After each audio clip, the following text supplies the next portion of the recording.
Aleluia. Você diz amém? Antes de sentar, Gênesis 25. Gênesis 25, nós estamos vendo Gênesis 25. Eu comecei semana passada, semana retrasada, aliás, e quero encerrar com a graça de Deus hoje.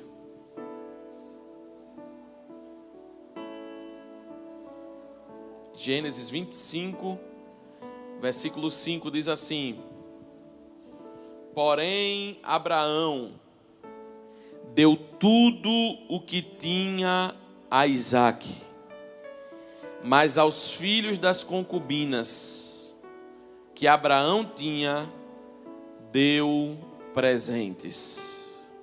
Pai, aqui está a tua palavra. Tua palavra não precisa de complemento, mas da revelação do teu Espírito.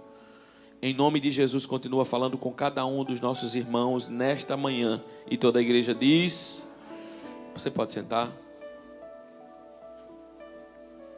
Irmãos, deixa eu só relembrar você o que eu falei 2 semanas atrás. Nós temos filhos de Deus. Nós somos filhos de Deus. Mas nós precisamos entender que há 2 tipos de filhos. O filho que vive por presentes e o filho que vive por herança. Infelizmente, tem muitos filhos que se contentam com presentes. Mas existe um povo no meio deste povo que está de olho na herança. Porque presente todo mundo vê agora. Herança só se vê depois. Eu falei que na nossa cultura nós damos presente quando nós estamos agradando ou sendo agradados por alguém. Mas na cultura de Deus não é assim. Eu quero dizer para você que o que Deus mais se preocupa não é com aqui e agora. O que Deus mais se preocupa é com a nossa vida e com o galardão que iremos receber após essa vida. Nós aceitamos Jesus, irmão, para morar no céu. Nós não aceitamos Jesus para Ele nos dar uma casa boa, nos dar um carro bom. Não. Nós aceitamos Jesus para ir morar no céu. Agora as coisas virão. O Senhor vai abençoar. E a geração imediatista, que é a nossa geração, ela quer ver o presente. Só que eu quero dizer para você que quando você não recebe presente aqui, você está juntando para a sua herança. A Bíblia diz que o ladrão, ele vem aqui, ele rouba, a traça come, o ferrugem come. Mas nós precisamos juntar o nosso tesouro no céu. Eu quero dizer para você que nós não podemos nas coisas de Deus. Eu estou passando o que eu falei semana passada para entrar no que eu falei hoje, semana retrasada. Nós não podemos nas coisas de Deus ter pressa. Pastor, Deus tem algo na minha vida. Não tenha pressa. A Bíblia diz em Provérbios 20, 21. Entrando-se apressadamente de posse de uma herança, no seu princípio, o seu fim não será bom, não será bendito. Porque tudo aquilo que eu quero depressa de Deus para a minha vida, toda herança precisa ser tomada posse no tempo. Porque toda herança tomada posse antes do tempo torna-se maldição. Foi isso que aconteceu na vida do filho pródigo. Ele tinha direito à herança, irmão, sim ou não? Mas qual foi o problema? Tomou posse da herança antes. E nós precisamos esperar. Nós não podemos ter pressa. E eu digo para você, não tenha pressa e também não perca tempo. Não confunda não ter pressa com perder tempo. Não confunda não ter pressa com vamos ser, né, vamos aguardar, vamos só ficar aqui. Não, vamos fazer a nossa parte. Mas aquilo que Deus tem para a sua vida vai se cumprir. Os irmãos estão com frio, irmão? Tem alguém com frio aí? Glória a Jesus. Estou com frio, glória a Deus. Vamos diminuir aí um pouquinho. Me ajuda aí, chama a Sheila, por favor. Louvado seja Deus. Deixa eu falar uma coisa para você. Viva o hoje. Não tenha pressa, mas não perca tempo. Deixa eu falar algo para você. A diferença de Isaque para os filhos das concubinas são muitas. E eu vou provar para você na Bíblia, nessa segunda parte da mensagem. Hoje é culto de doutrina, é um culto que a igreja do Senhor recebe a palavra do Senhor. Nós temos o culto evangelístico, nós temos cultos, mas hoje é um culto para a igreja. E nós estamos aqui, culto para todas as pessoas, mas é uma palavra direcionada à igreja do Senhor. E eu quero dizer para você que a diferença de Isaque, que era o filho da promessa, para o filho da concubina são muitas. Quando nós entendemos a história de Isaac e entendemos os filhos das concubinas, nós entendemos algo muito precioso. Isaac desfruta da presença do pai.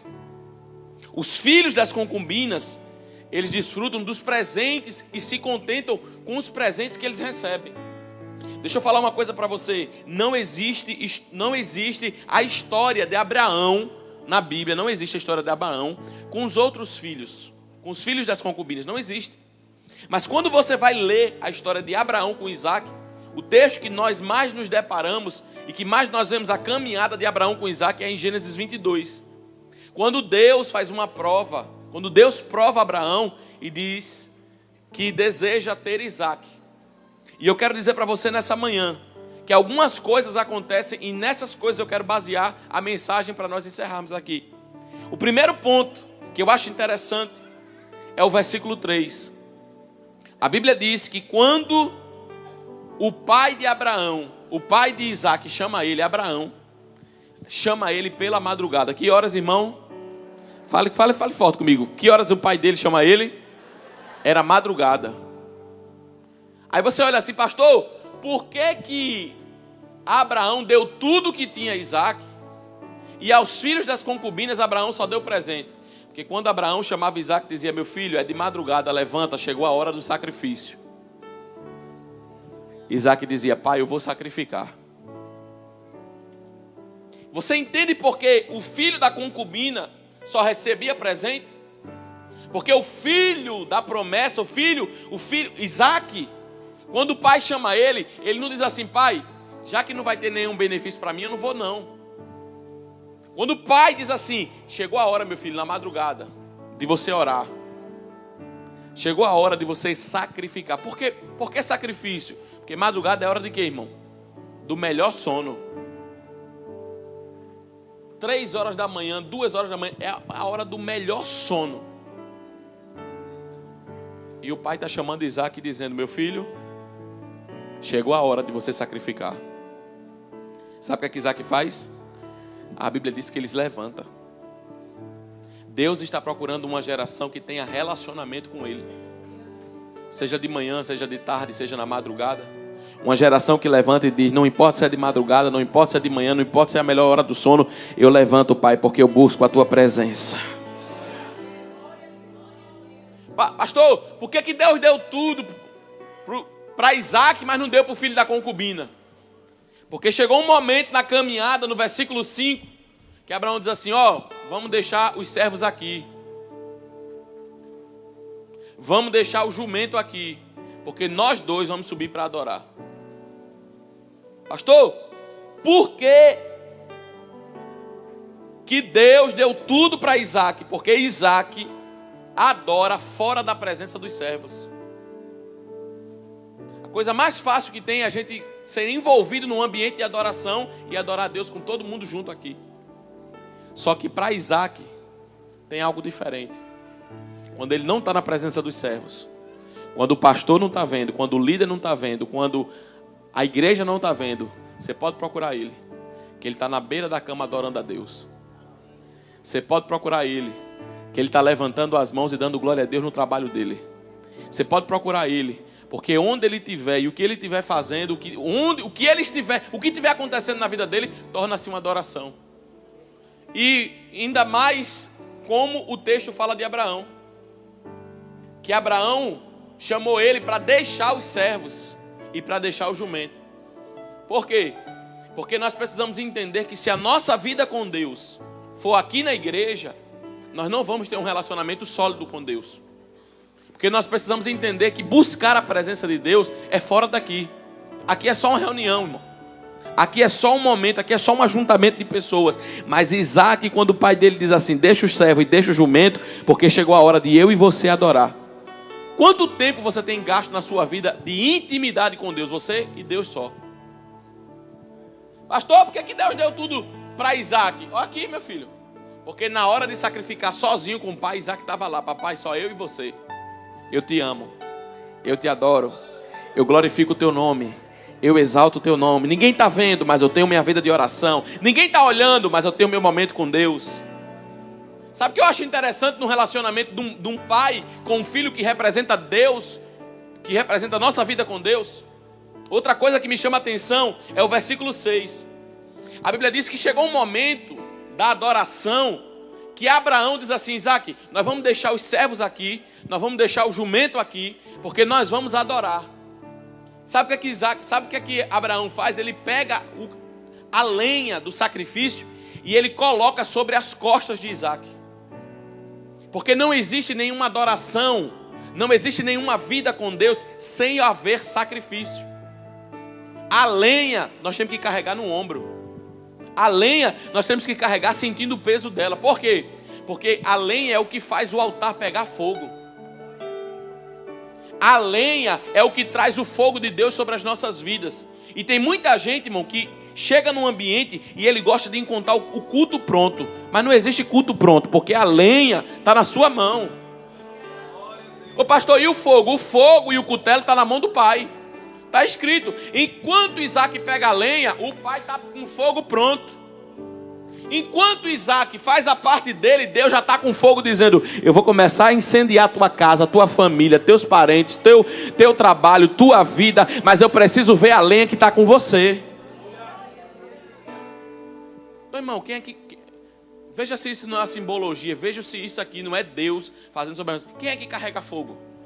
Eu nunca vi isso, irmão. Está escrito, leia na sua Bíblia. Enquanto Isaac trouxe a lenha, existia o cutelo e existia o fogo que estava na mão do pai.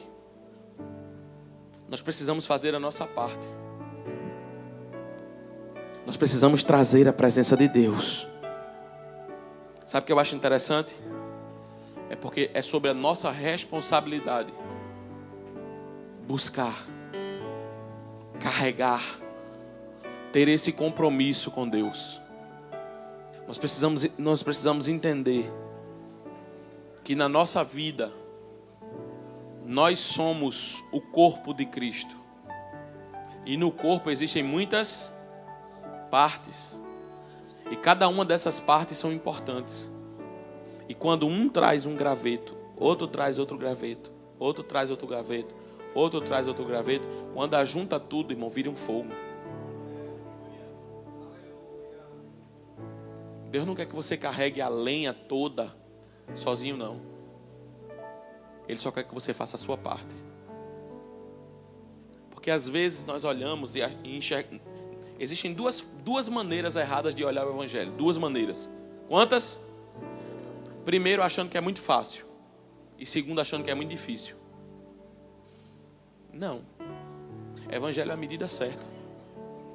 Irmão, tem muita gente que não consegue viver uma vida com Deus em plenitude porque ele acha que aquilo que ele vai fazer é muito grande, é muito sacrificioso. É muito difícil. Mas o pai sabia que Isaac não poderia carregar sozinho. Ele sabia que Isaac não poderia carregar sozinho tudo do sacrifício. E por que ele carrega só a lenha? Por que ele traz só a lenha? Porque é essa lenha que nós vamos colocar no altar para que o fogo, primeiro, para que o fogo pegue. E segundo, para que o fogo permaneça aceso. Porque deixa eu falar uma coisa para você nessa manhã. Fazer o fogo pegar é muito fácil. Difícil é continuar com lenha para quando o fogo estiver acabando dizer assim: chegou a hora de colocar mais um pouquinho. Será que nós temos o discernimento de Deus na nossa vida para entender quando a lenha na nossa vida está se acabando? Porque existem alguns sinais e nós precisamos guardar esses sinais. Para quê? Para entender que a lâmpada, ela também, se não tiver manutenção, ela se apaga.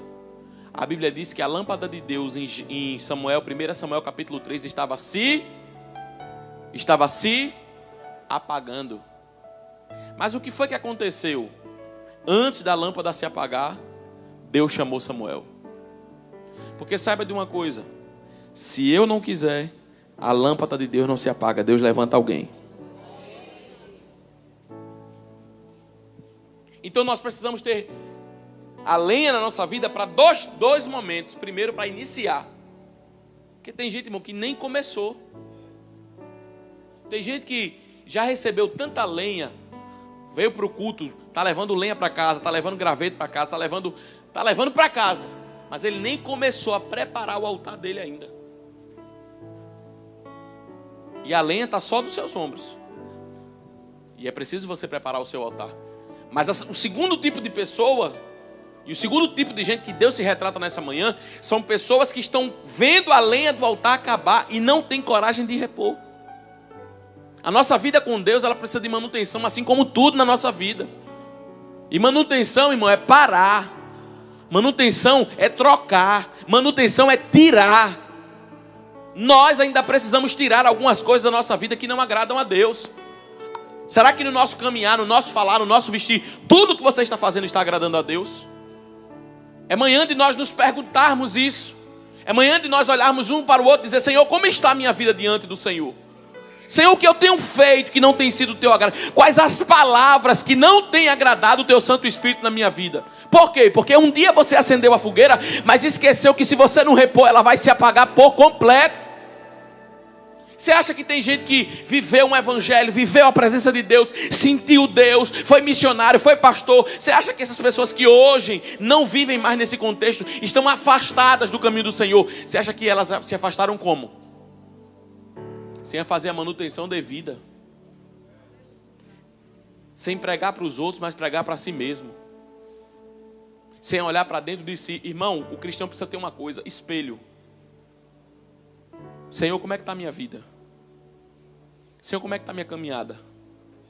O que é que eu tenho feito? O que é que eu tenho falado que não tem sido do teu agrado? Se você não tem tempo para perder, não perca tempo nas coisas de Deus. Se você não tem tempo para perder no mundo, nas coisas que você tem para fazer, não perca tempo. Nós precisamos entender na nossa vida cristã que nós não podemos arrudear. Porque quem arrudeia perde 40 anos, podendo chegar em um dia. Existem caminhadas com Deus que não dependem de Deus, dependem de você. Existem vitórias que você só vai receber dependendo de você. A terra estava pronta. A promessa estava pronta. Pastor, por que Deus precisou de 40 anos? Porque foi 40 anos Deus tirando o Egito do povo. Sair do Egito é a coisa mais fácil, mas tirar o Egito de dentro é difícil. E nós precisamos entender que quando Deus nos chamou, nós tínhamos uma vida pregressa. Felizes são aqueles que nascem na casa do Senhor, amém? Mas quando o Senhor nos chamou, nós tínhamos costumes. E será que esses costumes foram tirados? Porque o costume do mundo não é o costume de Deus. Amém? O costume do mundo não é o costume de Deus. A fala do mundo não é a fala de Deus. Nós estamos vivendo na era da informação, na era dos pequenos vídeos, na era das pequenas frases, onde se resumem as pessoas por aquilo que se vê. Mas eu quero dizer para você nessa manhã, que a nossa vida com Deus é uma história que não cabe naquilo ali, não. Nós precisamos entender que existe uma geração que está atrás de presente, que está esquecendo de dizer: Senhor, como é que está a minha vida com o Senhor? Porque se a palavra for, vai receber a chave, vai receber o carro, vai receber, olha, eu estou vendo um negócio de ouro, oh meu Deus. Mas se a palavra for, desce na casa do oleiro, porque chegou a hora de refazer o teu vaso. Deixa eu falar uma coisa para você.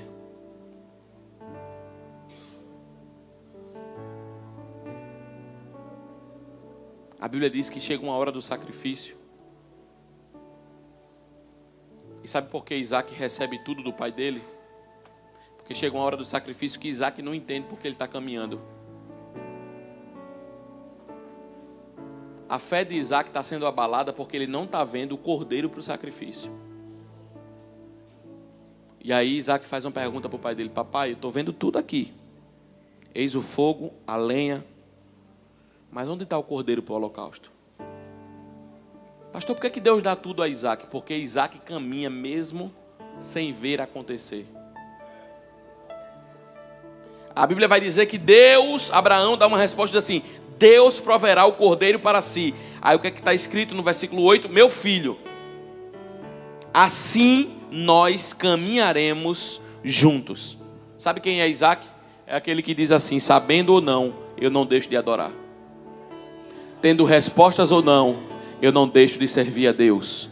Tendo decepções ou não, eu continuo caminhando. Onde é que está o cordeiro? Deus vai prover. Não é a resposta imediatista. Não é aquilo que, agora, eu quero a resposta agora, eu quero que Deus me dê agora, eu quero que Deus faça agora, eu quero que Deus trabalhe agora. Não, não é isso não, irmão. Não é isso. Nós precisamos entender que nós precisamos ter uma caminhada com Deus independente do cordeiro. Independente da provisão de hoje. Sabe que é vontade de adorar a Deus? Não é quando Deus abre o mar. Não é quando Deus faz fogo cair do céu, não. Vontade de adorar a Deus quando não estamos vendo nada disso acontecer. Porque ambiente de milagre não impede o pecado. O ambiente de milagre traz na nossa vida algumas coisas que nós podemos, sim, agradecer, reconhecer. Mas nós precisamos entender que nós precisamos ter uma vida com Deus independente daquilo que os nossos olhos estão vendo. Deixa eu falar uma coisa para você nessa manhã. O Senhor está chamando a igreja dele para caminhar junto com Ele. Porque quando nós caminhamos com o Pai, quando nós andamos junto com o Pai, nós sabemos aquilo que agrada ou não a Ele. E não precisa você criar um jugo sobre você mesmo e dizer isso eu posso, isso eu não posso, isso eu posso, isso eu não posso. Não precisa. Porque o próprio amor do Pai junto de você vai lhe constranger e você vai dizer eu quero. Essa semana eu ouvi uma irmã, estava num determinado local, e ela me parou e falou assim: pastor, houve uma decisão na minha casa, e os costumes antigos que o meu marido tinha, esses costumes foram deixados. Mas sabe o que eu acho interessante, pastor? É que só eles trabalham fora e só tem um dia na semana que eles podem vir à igreja. Ela falou, não é pelo muito falar, mas pelo propósito e decisão do coração. Sabe por quê? Porque aquele centurião não andava com Jesus. Não é quantas palavras nós recebemos, é a palavra que nós recebemos e colocamos em prática. Se a palavra de Deus sobre a nossa vida, e é uma reflexão rápida, eu já quero orar, já quero encerrar. A palavra de Deus sobre a nossa vida, ela precisa ser aplicada na nossa vida. E nós precisamos tomar posse daquilo que nós estamos ouvindo. Porque às vezes, irmão, o Senhor está falando conosco um dia, 2 dias, 3 dias, 4 dias. E nós, não, vamos. Deus está falando. Não. Nós não podemos desperdiçar a oportunidade de estar andando, caminhando junto com o Pai. Pastor, por que Deus deu tudo para Isaac? Porque Isaac desfruta da presença do Pai, enquanto os filhos das concubinas estão olhando e dizendo: cadê nas tuas mãos os presentes? Nós estamos vendo uma geração que está atrás da bênção, mas não quer o Deus da bênção. Que está atrás da vitória, mas não quer o Deus da vitória. Faz um culto lá, na igreja deles, e coloca assim, culto da vitória. No outro culto você coloca assim, culto de ensino. Você vai ver a diferença. Por quê? Porque nós precisamos entender que o nosso Pai, Ele quer caminhar conosco. Nós precisamos entender que o nosso Pai, Ele deseja ter intimidade com as nossas vidas. Nós precisamos entender que o nosso Pai, Ele anseia por um relacionamento. Você percebe que o Pai prepara tudo. Está escrito aqui, Abraão levanta de madrugada, Abraão chama Isaac, Abraão chama Moisés, ele prepara tudo. Um ambiente para quê? Um ambiente só para criar um momento de intimidade. E esse momento de intimidade é preciso deixar servo embaixo. Porque servo não sobe para adorar, jumento não sobe para adorar. Quem é que sobe para adorar? Amigo. Amigo é que vai para o lugar mais secreto. Não é quantos anos eu tenho de crente, nem quanto tempo eu tenho de carteira de membro, não. É o lugar mais secreto que Deus está me chamando, dizendo, eu posso chamar você de amigo? Eu quero compartilhar as minhas intimidades. Porque amigo é o quê? Compartilhar intimidades. Salmo 25 diz que a intimidade do Senhor é para aqueles que o buscam. E nós precisamos entender que tem um Deus que quer compartilhar os segredos dele comigo e com você. E o que é que ele precisa, pastor? Da nossa disposição e de nós abrirmos a nossa vida e dizer, Senhor, não te agrada, eu não quero viver um ambiente fora de um ambiente familiar. Irmão, Deus criou sua família. Deus, projeto de Deus é família. E você precisa, junto com a sua família, caminhar, andar. Os nossos filhos são herança do Senhor. E o que é que a gente faz com herança? Cuida.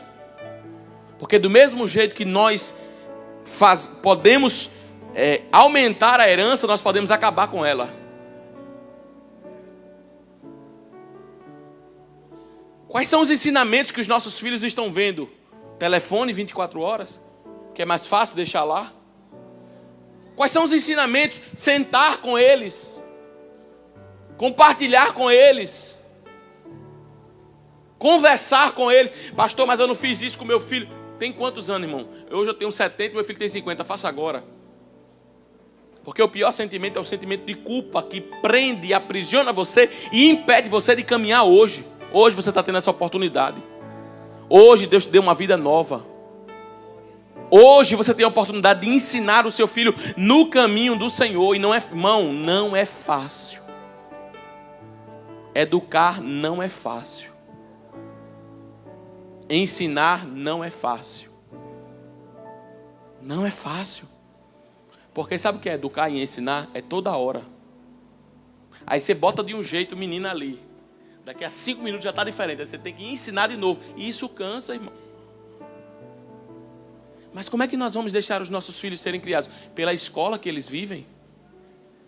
Pelo meio que eles vivem? Não, eles precisam receber na nossa casa. Na nossa casa. Na hora de ensinar, ensina. Na hora de corrigir, corrige. Porque a Bíblia diz que a criança entregue a si mesma é o que, irmão? É vergonha para os próprios pais. Antigamente, na casa da minha avó, como era tudo pequenininho, quando as mães chegavam, que assim, com a avó todo mundo brinca, né, irmão? Glória a Jesus.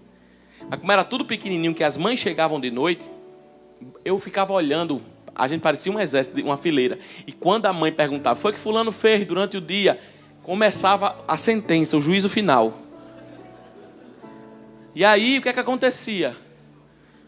Perguntava o que fulano tinha feito. O bom era que minha mãe trabalhava no hospital de noite, glória a Jesus. E o menino que quando ia na hora de receber, recebia. Na hora do castigo, recebia. E a minha mãe trabalhava de noite, de manhã eu estava dormindo.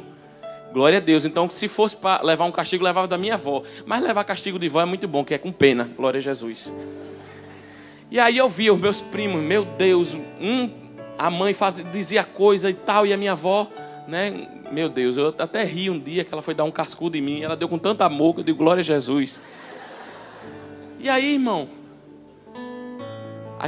escute o que eu vou lhe dizer. Nós olhávamos para os nossos pais e já sabíamos. Fritou, o negócio está ruim. Mas, irmão, deixa eu falar algo com você aqui. Ô pastor, o que é que isso tem a ver com culto? Tudo. Como é que está a nossa geração hoje? Eu não estou falando de comportamento de criança que tem que ser igual o pai e o filho. Amém, irmão? Nós temos várias crianças aqui, elas se movimentam porque elas têm saúde, amém? Não estou falando disso não. Estou falando o seguinte, que nós precisamos educar os nossos filhos. E não podemos passar essa missão. Deixa eu ver a escola. A melhor escola que tem aqui. Aí vou colocar aqui meu filho nessa melhor escola aqui, porque essa escola vai ser top, porque meu filho... Não, coloque na melhor. Mas não tire o seu papel. Não tire o momento de sentar à mesa. Eu tenho muitas atividades, mas eu tenho feito questão de meio-dia parar na minha casa e ter o privilégio de almoçar com a minha filha. Sabe por quê? Porque um dia desse, meu irmão, ela estava nascendo, ela está com 4 anos. E o tempo está passando muito rápido. Sabe o que é ter o prazer de dizer assim, filho, não pode. Irmão, diga não ao seu filho. Coloque limite. Corrija. Imponha limite. Imponha princípios dentro da sua casa. Tenha o prazer de sentar com a sua família. Às vezes a pessoa tem o prazer de viver no meio da rua o dia todinho, mas quando chega em casa, não tem prazer. Que é isso, irmão? A minha casa é o melhor lugar do mundo. A sua casa é o melhor lugar do mundo. Os ensinamentos que vão sair da sua boca vão abençoar a vida do seu filho para fazer com que eles sejam melhores. Escute, a nossa geração não está sendo pior por causa do governo, não, irmão. A nossa geração não está sendo pior porque a base de casa está sendo perdida. É por isso que o inimigo tem lutado afrontosamente contra a família. E nós não nos associamos com ninguém que defenda nenhuma ideia contra a família, a favor do aborto, a favor de princípios errados. Não. Nós nos juntamos com pessoas que lutam pela família, que dizem que a família é a célula máter da sociedade, que através da família nós vamos construir pessoas melhores, empresas melhores. Existiu um filósofo que disse: educai as crianças e não será preciso punir os homens. Tem gente que se ouvir um não na vida dele, ele mata de raiva. O que foi isso, pastor? O não que não ouviu em casa, a correção que não teve em casa. E dentro da nossa casa nós precisamos criar um ambiente sadio.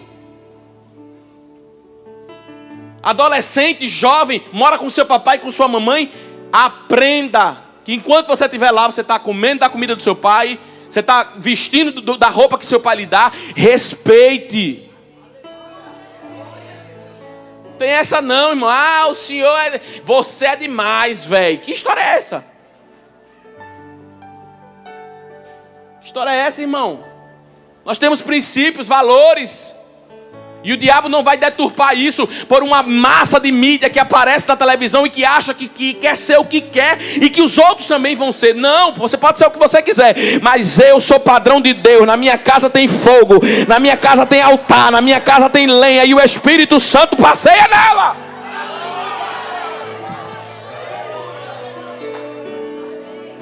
Irmão, deixa eu falar uma coisa para você. O ambiente da sua casa, você precisa se inquietar. Como é que está o ambiente da minha casa? Tem ambiente de casa que a gente para pensar e a gente olha assim, um ambiente pesado. No maior campo de batalha da sua vida, que é a sua casa, você vai deixar o ambiente pesado? Ou você vai se levantar com um holocausto e dizer assim: epa, aqui tem lenha, aqui tem altar, aqui não... Deixa eu usar um termo, não rola qualquer tipo de coisa, não. Não, aqui tem lenha. Porque é a casa onde eu vivo, onde eu moro. Eu não quero uma casa, eu quero um lar. E a presença do Espírito Santo quer inundar a tua vida, a tua casa, teus princípios cristãos. Não sei para que eu falei que ia encerrar, glória a Jesus. Vou orar agora. Nós não podemos viver atrás de presentes. Nós não fomos acostumados com presentes, nós fomos acostumados com o verdadeiro evangelho, que pesa sobre os ombros, que faz renunciar quem nós somos. Deixa eu falar uma coisa para você, e eu encerro com exatamente isso que eu estou dizendo. Deus está chamando a nossa atenção, que foi distraída por muito tempo, E para Deus chamar nossa atenção, Ele está tendo que mexer com a natureza.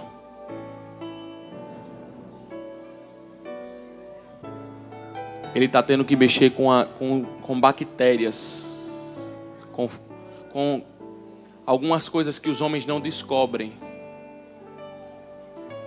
Pastor, o que é isso? O que é isso?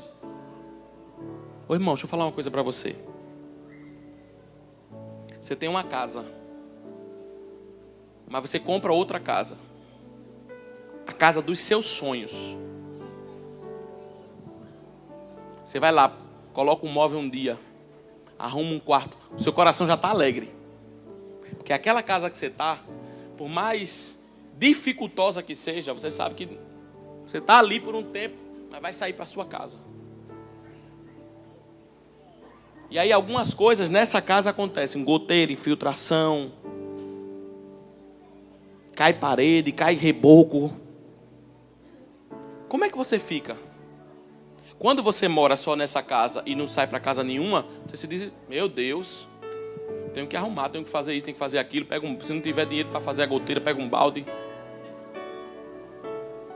Porque é só a sua casa ali. Mas quando você sabe que tem uma casa que está ali esperando o que acontece aqui,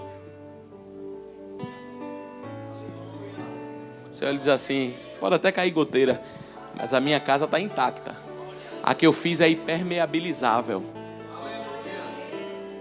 A que eu fiz tem um negócio na frente para a água correr bem direitinho e não ter mais problema com cano, com encanação, com isso. Olha, a casa é muito boa. A mesma coisa é a nossa vida com Deus aqui. As goteiras estão caindo, os rebocos estão caindo, as coisas estão acontecendo, mas nós temos uma plena convicção. Eu não sou daqui, não vim para ficar. A minha cidadania é celestial. Irmão, ainda existe um povo que acredita que vai morar no céu? Ainda existe, deixa eu ver. Ainda existe um povo que acredita que a nossa passagem não é aqui, mas que a nova Jerusalém celestial está nos aguardando. Que nunca percamos esse gozo na nossa alma de saber que o céu é real e de saber que a qualquer momento a trombeta vai tocar. Num abrir e fechar de olhos. Aí disseram que o mundo ia acabar em 2000. Acabou, irmão? Acabou não, irmão. Não é essa história não, é outra. É Jesus mesmo que vai voltar. E se você entender, existe um trabalho do Espírito Santo de Deus único na terra de despertamento. E tudo que fugir disso é evangelho de presente. Porque evangelho de herança é diferente. Evangelho de presente é aquele que você vem, pastor, essa semana eu perdi tudo. Vamos aqui, irmão, me dê a mão, vamos dar glória a Deus junto. Evangelho de herança, essa semana aconteceu algo aqui e uma irmã falou comigo, pastor, dou graças a Deus, porque a vida foi preservada. Porque quando você está indo para Roma, o navio quebra, você perde coisa, Deus perde tudo. Sabe por quê? Porque Deus prefere perder coisas do que perder pessoas. Ela falou, pastor, eu quero dar glória a Deus. Eu digo, nessa situação, irmã? Ela falou, é. Nisso que você acabou de passar, é. Aí eu entendi, isso não é evangelho de presente, isso é evangelho de herança. Porque ela sabe que se não tiver vitória aqui, que se Deus não der nada para ela aqui, que se Deus não curar ela aqui, quando ela abrir os olhos dela face a face, a primeira pessoa que ela vai encontrar. Aleluia. Aleluia. Aleluia. Não é evangelho de presente não, irmão. Não é palavra de presente não. Porque palavra de presente tem filhos e filhos de concubina, mas para a herança só tem um filho. Aí você diz assim, mas tá cheio, mas é tudo filho de concubina. Deus pode contar com um só, que é Isaac, e dizer, pode ser até minoria, mas tem uma coisa, ele está aguardando a herança. E eu quero dizer para você que Deus vai nos fazer olhar mais para Ele, para as coisas dEle, para o Evangelho dEle, para o reino dEle, para a vontade dEle. É isso que nós precisamos. Se fosse tão importante, Jesus disse assim, busquem primeiro o reino e a sua, e estas, as demais. Demais o quê? Ele chamou de coisa, irmão. Ele chamou de coisa. O nosso contentamento não é com aquilo que nós temos, porque você viu o vídeo da mulher que estava na beira do rio, perdeu tudo, mas estava cantando. Porque a nossa alegria não depende de circunstância. Quem vive debaixo de circunstância, quando isso acontecer, quando Deus me der, quando Deus fizer, quando Deus... Não. Isaac diz, papai, é só um caminho de sacrifício, mas eu vou junto com você. E aí, Isaac, cadê o cordeiro? Cadê as coisas na tua vida? Tu faz tantos anos que tu anda com o pai e não tem nada. Ele fala, eu estou na mesma palavra que o pai me deu. Deus vai prover, uma hora Deus provê, uma hora Deus traz, uma hora Deus faz, uma hora Deus realiza. Eu quero é a presença do pai, eu quero é andar junto com o pai, eu quero subir o monte com o pai, eu quero é ter a experiência de chegar em cima do cume do monte e dizer assim, papai, e agora? Agora deita aí, Isaac, porque o sacrifício é você. Aí Isaac deita lá e fica lá, tem problema não, eu vou me encontrar com o pai na eternidade. Eu não recebi nada aqui. A Bíblia diz que na hora que Abraão vai fazer o sacrifício, Deus diz, Abraão, e a Bíblia diz, erguendo os olhos, viu o que estava atrás. Porque quem olha para o céu vê o que está do lado, vê o que está atrás, vê o que está na frente. Quem olha para a terra só olha o que está vendo, irmão. Sabe quando foi que Abraão viu o cordeiro? Quando ele olhou para frente. Mas o cordeiro estava onde? Me ajuda, já vou terminar. Para eu terminar mais rápido. O cordeiro estava onde? Agora você falou, né? Porque eu falei que ia terminar rápido. Glória a Jesus. Abraão, está lá, olhando. A Bíblia diz que ele erguendo os olhos. A voz de Deus falou com ele. Ele viu que estava... Prepara, irmão, porque Deus vai abrir o teu campo de visão que estava cego, num campo de visão extraordinário. Deus vai te dar capacidade de enxergar. Meu Deus, eu estou sentindo a presença de Deus aqui. Deus vai te dar capacidade de enxergar as coisas que vêm dele, o que não vem dele, o que é presente, o que é herança, o que é de Deus para a tua vida, o que não é, o que agrada a ele, o que não agrada. Deus vai te dar capacidade de enxergar quando você estiver olhando para ele. E a Bíblia diz que ele viu o cordeiro que estava atrás. Tem solução, tem solução de Deus aqui nesta manhã. Enquanto você acha que vai sacrificar, Deus está dizendo, não, eu só estava te provando, né? Na verdade eu queria o teu coração, mas já que eu encontrei teu coração, eu estou providenciando o cordeiro nessa manhã para a minha igreja.